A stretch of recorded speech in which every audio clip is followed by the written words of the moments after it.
decirse que la animación tuvo sus orígenes en el llamado juego de sombras y en la proyección de siluetas de papel cortado de la cultura china.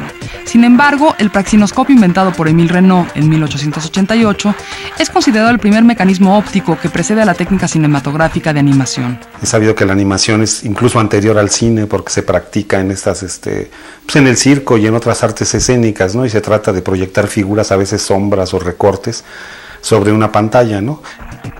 Se dice que la animación nació formalmente en 1905 y varios visionarios se disputan su paternidad, como el aragonés Segundo de Chomón, autor del Hotel Eléctrico, quizás la primera animación en la historia, y James Stewart Blackton, creador de The Haunted House de 1907. Richard Outcault, que era un monero que hacía cómics, hizo una animación de un dinosaurio en Estados Unidos, y para los norteamericanos, pues ellos son fundadores de todo, entonces establece en 1905. Pero la animación realmente nace mucho antes. Otro precursor de la animación fue Emile Cole, quien empezó a realizar cortometrajes de dibujos animados en 1908. En Fantasmagoria, su primer film, introdujo los mundos oníricos y la fantasía, por lo que se le considera el padre de los dibujos animados. Y aquí a lo mejor hay que mencionar a aportaciones como la de Méliès, que en su viaje a la luna hace animación, aunque no sea la animación de recorte con micas que se establece como el sistema tradicional que luego va a dominar a los sistemas ya más propiamente cinematográficos de la animación, que es lo que hacen Blackton y Outcault y algunos y otros norteamericanos. Incluso Emile Cole, que había trabajado en Francia antes, se va a Estados Unidos, no recuerdo la fecha exacta, y ahí se hace famoso también haciendo ya animaciones destinadas al cinematógrafo.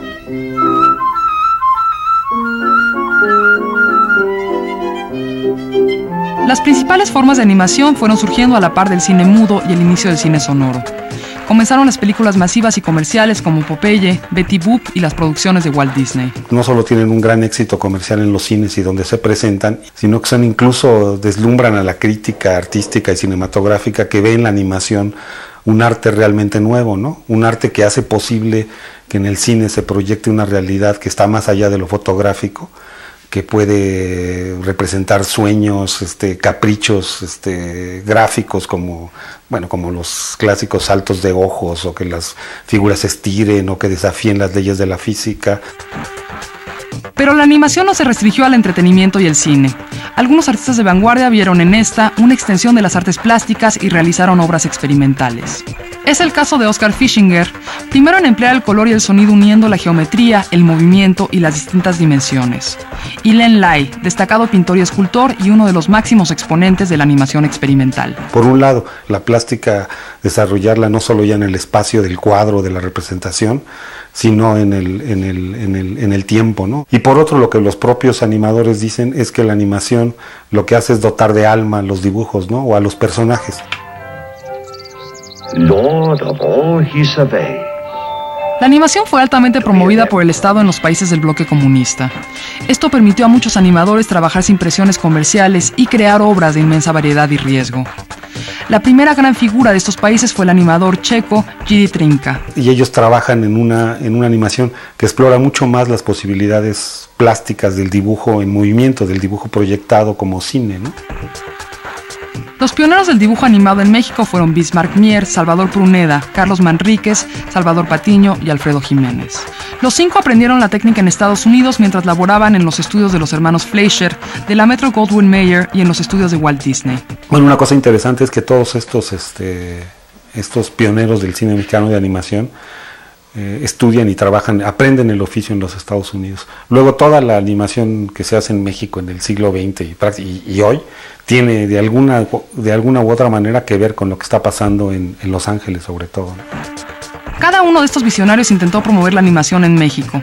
Desafortunadamente, Manríquez, Patiño y Jiménez no pudieron librar los escollos de los tiempos post-revolucionarios. La gran mayoría de los pioneros nunca terminaron ninguna película. De lo único que hay son constancias de fragmentos de cortos. Ellos quizá creían que iba a ser muy fácil repetir en México lo que estaba sucediendo en Estados Unidos. En México no había cine de animación, prácticamente no había cine en los 20s y los 30s.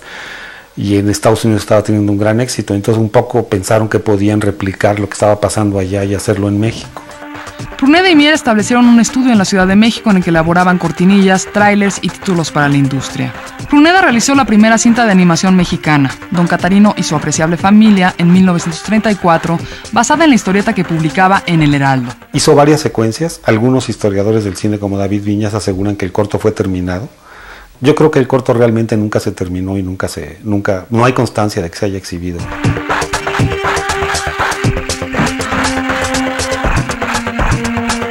El primero en abrir con éxito un estudio de animación en México fue Alfonso Vergara Andrade.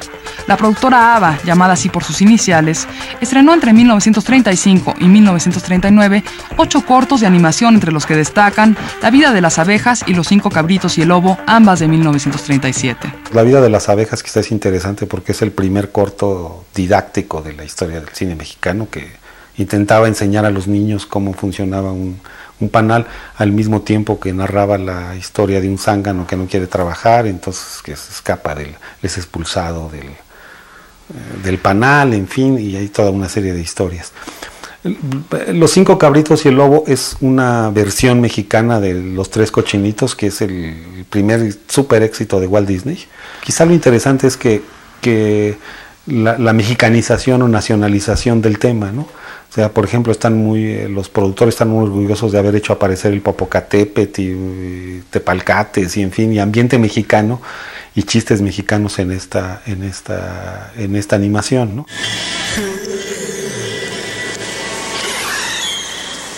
Sin embargo, pasaría mucho tiempo para que se le diera a la animación mexicana verdadera relevancia. Hoy Carlos Carrera es uno de los principales cineastas que se dedica a este medio. En el cine de ficción tienes que partir de cosas de la realidad para recrear el mundo que se te ocurrió, y ahí entran accidentes, muchas veces afortunados, y es un trabajo mucho más de creatividad colectiva. El cine de animación te permite, si quieres, hacer una película personal. El cuerpo de Cristo. Carrera empezó a hacer cine de manera amateur a los 12 años. Cursó estudios de comunicación en la Universidad Iberoamericana y de cine en el Centro de Capacitación Cinematográfica, en donde realizó varios cortos de animación. En el cine de animación podemos encontrar como 2 tendencias fuertes, ¿no? en la historia del cine de animación mundial. El lado plástico, el lado de la plástica, y el cine narrativo, ¿no? En donde las imágenes sirven para contar una historia distinta. Y a mí me gusta más el cine con historias, no nada más la experimentación visual. ¡Levántate! El éxito que obtuvo con La mujer de Benjamín de 1991, una de las películas mexicanas con el mayor número de premios internacionales, no lo alejó de su amor por la animación. En 1993 realizó el cortometraje El héroe, con el que obtuvo la Palma de Oro en el Festival de Cannes en 1994. La idea surge de viajar en el metro, ¿no? Y ver qué puede suceder. Y pues rescatar la posibilidad de que en cada personaje, cada individuo que viaja en el metro, pues tiene su historia personal. Buenos días, María. Carrera se autodefine como un observador de lo cotidiano. Sus historias están marcadas por el gusto por la ironía y la visión cruda de la realidad. Un poco explorar la imposibilidad de encuentros, ¿no? Cuando uno piensa algo, el otro piensa algo totalmente distinto. No me gusta juzgar moralmente a los personajes, pero bueno, normalmente en la realidad pues siempre se imponen los malos, ¿no? Los que más pueden, o simplemente no se da el encuentro, ¿no? Las visiones de la realidad son tan distintas que se contraponen y no permiten que haya una comunicación y un acuerdo. De Raíz de 2004 es su último cortometraje animado, el cual fue distinguido en el Festival de Cine de Morelia como mejor cortometraje de animación. Es como una metáfora muy gráfica de la necedad de una convicción por hacer lo que uno quiere a pesar de que hay oposición, que de alguna manera representa pues como la esperanza de lo que debería ser y de lo que a veces sucede, ¿no? Actualmente realiza su primer largometraje animado. Estoy en la etapa inicial, estoy desarrollando el guión, ya tengo todos los personajes, estoy desarrollando todo lo que es la preproducción y es una película que combina distintas técnicas, pues yo le tengo como fe, pero si quiero enfocar los esfuerzos de la animación a un largometraje ahora. Por su parte, René Castillo es una de las promesas más sólidas en el arte de la animación en México. Se inició en este campo de manera fortuita al darse cuenta de la posibilidad de dar vida a los personajes que realizaba en plastilina. Muchas veces se considera que un animador es un técnico, pues que opera una computadora o dibuja bien nada más, o mueve un personaje, un muñequito, pero realmente un animador sí tiene que asumirse como actor, pues. Es bien curioso, pero de alguna manera, cuando uno está animando, sus personajes se mueven como uno. Para Castillo, realizar películas en animación es el sueño de cualquier realizador porque no hay límites y el universo creativo está completamente bajo su control. Sin Sostén, de 1998, es una de sus obras más destacadas. Pensamos que íbamos a tardar 3 meses y tardamos 1 año y medio, ¿no?, haciéndola. Y fue realmente fantástico porque se armó un equipo muy bonito, hubo mucha entrega de todos, ¿no? Era la primera vez, entonces era toda una pasión, pues, muy fuerte, ¿no?, la que le estuvimos dedicando a esos 4 minutos de animación.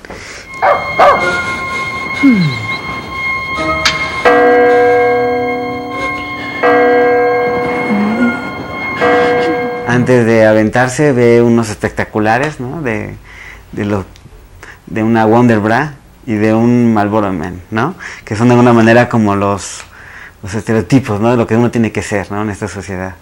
Y bueno, obviamente pues dice, no soy esto, así es que decide aventarse. Y en su caída suceden varias cosas.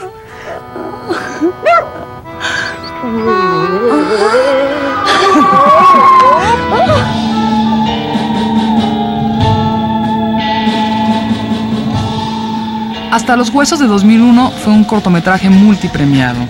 Entre las preseas destacan el premio a la mejor animación en el Festival de Corto de Berlín y mejor animación en el Festival de Cine de La Habana. Es un poco como la segunda parte de Sin Sostén.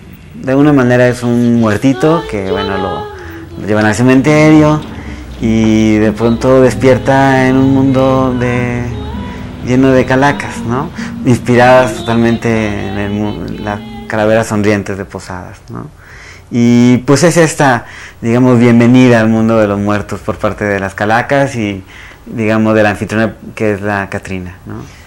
Hola, mi nombre es Poncho Balón y mi objetivo es jugar en la gran final de Alemania. ¡Síganme! Su trabajo más reciente fue Poncho Balón, una serie animada en Flash que realizó al lado de Carlos Cuarón, Luis Usabiaga y Juan Tobar. La serie no se trata de fútbol, se trata de un balón de fútbol viejo en la vida cotidiana, pues, ¿no? En este caso, esta aventura era jugar en la final de Alemania. Entonces, son 31 episodios de 1 minuto y pues es todo el viaje del baloncito por todo el mundo tratando de llegar primero a Alemania, después tratando de meterse al estadio y ya en el estadio tratar de jugar en la final. Hoy Castillo se encuentra en la etapa de preproducción de su primer largometraje animado. Esta técnica va a ser una mezcla de stop motion, cuadro por cuadro, y 3D. Realmente el 3D tiene unas ventajas que hay que aprovechar, ¿no? Finalmente es casi la evolución del stop motion.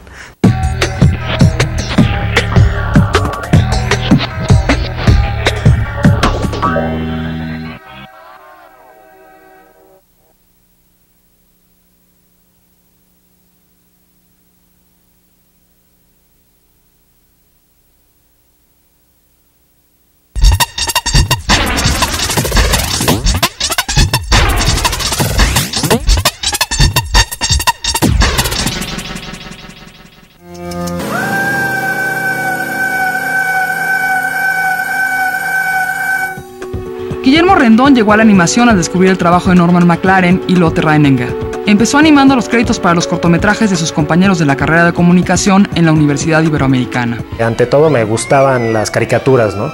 Fue viendo mucho material que me di cuenta de que todas esas cosas que ellos hacían, yo también las podía hacer, si no igual, pues tratar de al menos de que quedaran parecidas, ¿no? Te da muchos más elementos para crear la animación que un vivo, ¿no? En el vivo tienes el vivo y ya, ¿no? realmente, y en la animación puedes crear mundos, puedes hacer lo que sea.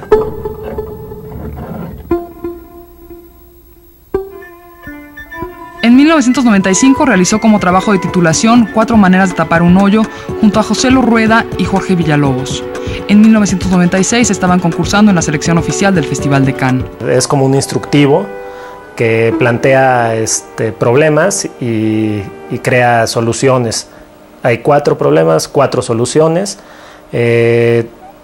simple para resolver cualquier cosa que se te presente en la vida. Dicen que los changos no usan sombrero porque los changos chicos le hacen agujero. Qué bien. En 1995 animó Los Changuitos, un cortometraje de 1 minuto y medio de duración con música de Café Tacuba y patrocinado por la CONAFE para promover la lectura entre los niños indígenas. De sus libros, que son para que los niños aprendan a leer, se les planteó la idea de que por qué no hacerlo a través de una animación. Se escogió Los Changuitos porque a ellos era la que más les gustaba, la que creían que podía resultar mejor. Y pues bueno, terminamos haciendo Los Changuitos y resultó divertidísimo el proceso, ¿no? En la actualidad trabaja en su siguiente cortometraje animado, la historia del hombre que no podía dejar de sonreír. Trata tal cual de una persona que nace con una sonrisa y no se la puede quitar en la vida, ¿no? Entonces todo lo que genera esa sonrisa a lo largo de su vida y qué es lo que hace él o qué no hace para acoplarse a lo que está viendo, a lo que le pasa, a su vida diaria, ¿no? El ilustrador y animador argentino Jorge Alderete estudió diseño en comunicación visual en la Facultad de Bellas Artes en Buenos Aires. Sin embargo, su formación en el terreno de la animación es enteramente autodidacta. Básicamente hago ilustraciones y ante la necesidad de contar historias fue como el paso lógico a seguir. Lo bueno de tener hoy por hoy la tecnología tan al alcance de casi cualquiera, es que se pueden empezar a hacer cosas sin demasiadas pretensiones y sin necesidad de demasiada inversión.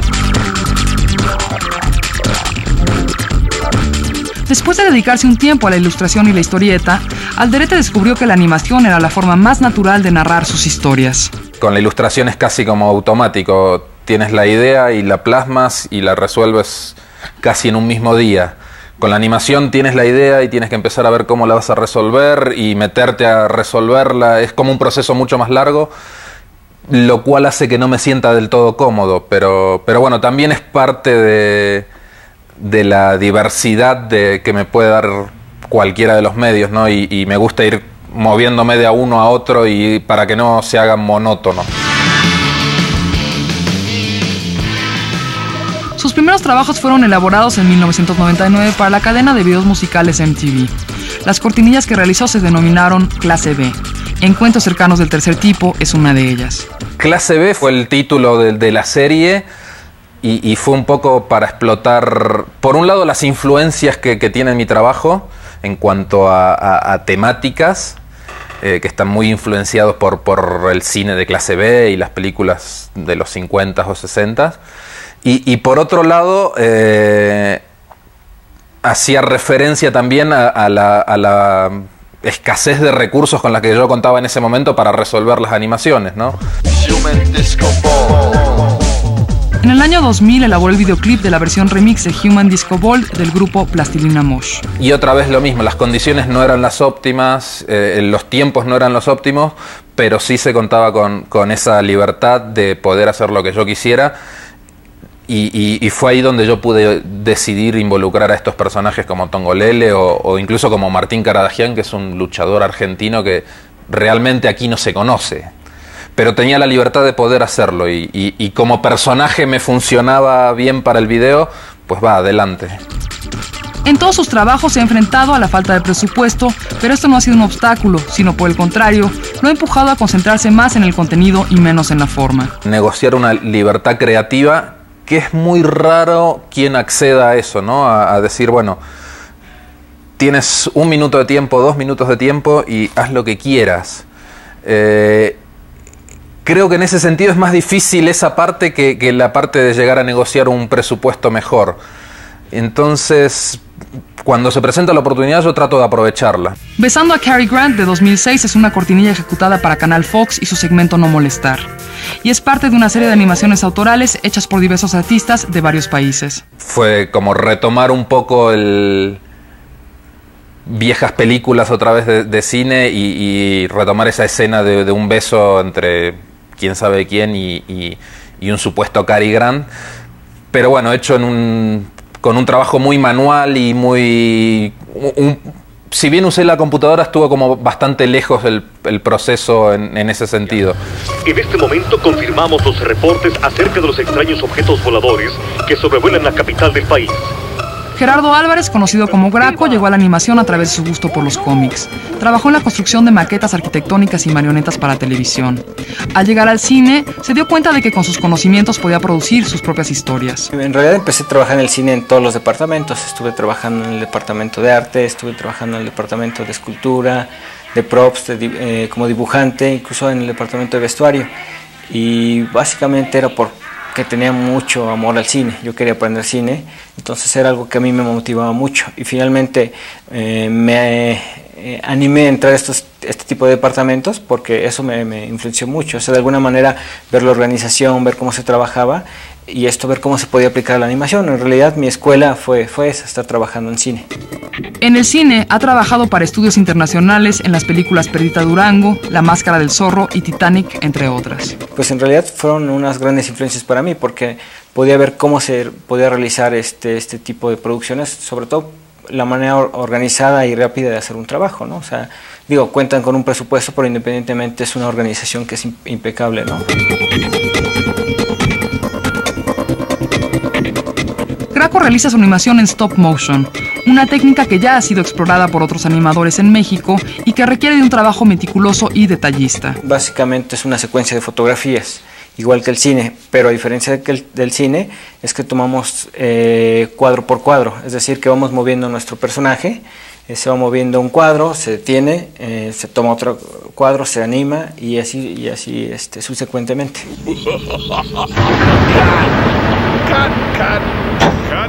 Su primer cortometraje fue El Show del Vampiro de 1999, el cual fue exhibido antes de la proyección de la cinta Spider-Man 2 en 2004. Su labor más reciente fue para Sony Music Access de Tokio, Japón, en el que además de hacer la imagen del programa, animó 35 cortinillas con objetos. En el año 2001, ellos vieron uno de mis cortometrajes que se llama Show del Vampiro. Y a partir de este cortometraje ellos tienen mucho respeto e interés por el stop motion porque es curioso, pero en países como Inglaterra o Japón o incluso Estados Unidos están cansados de la técnica que están basadas en la tecnología como es el 3D.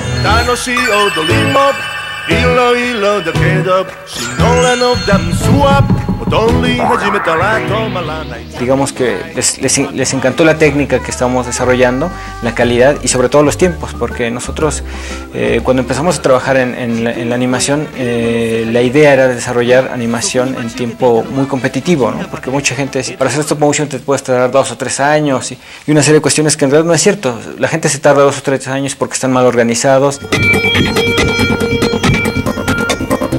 El interés de Graco por promover la animación en México lo llevó a fundar la escuela Graco Film School. En la actualidad elabora con sus alumnos 4 cortometrajes de 5 minutos.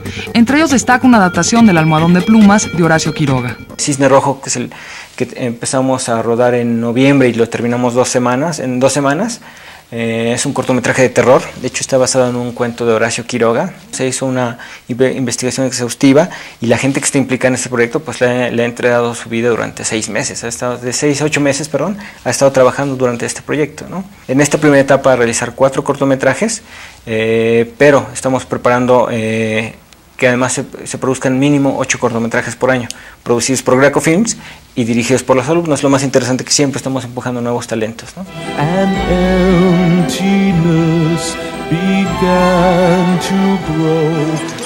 La animación tiene un lugar preponderante en el mundo. Hace mucho que dejó de ser solo una herramienta técnica para convertirse en un arte en sí mismo.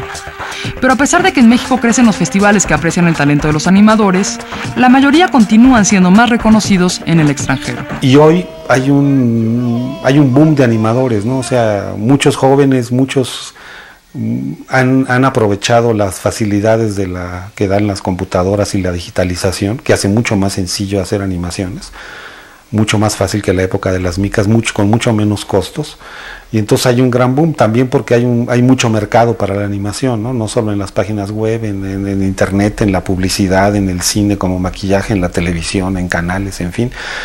Es así que la obra de Carlos Carrera, René Castillo, Guillermo Rendón, Jorge Alderete y Graco Álvarez han traspasado las fronteras para revelar la diversidad de ópticas y técnicas que pueblan ya el mundo de la animación mexicana. Curiosamente las animaciones mexicanas, su medio de exhibición más importante ha sido precisamente los festivales internacionales, ¿no? Pero que sin embargo, pese a ello, no logran los animadores establecer una relación con el público mexicano, quizá porque no hay canal de exhibición, ¿no?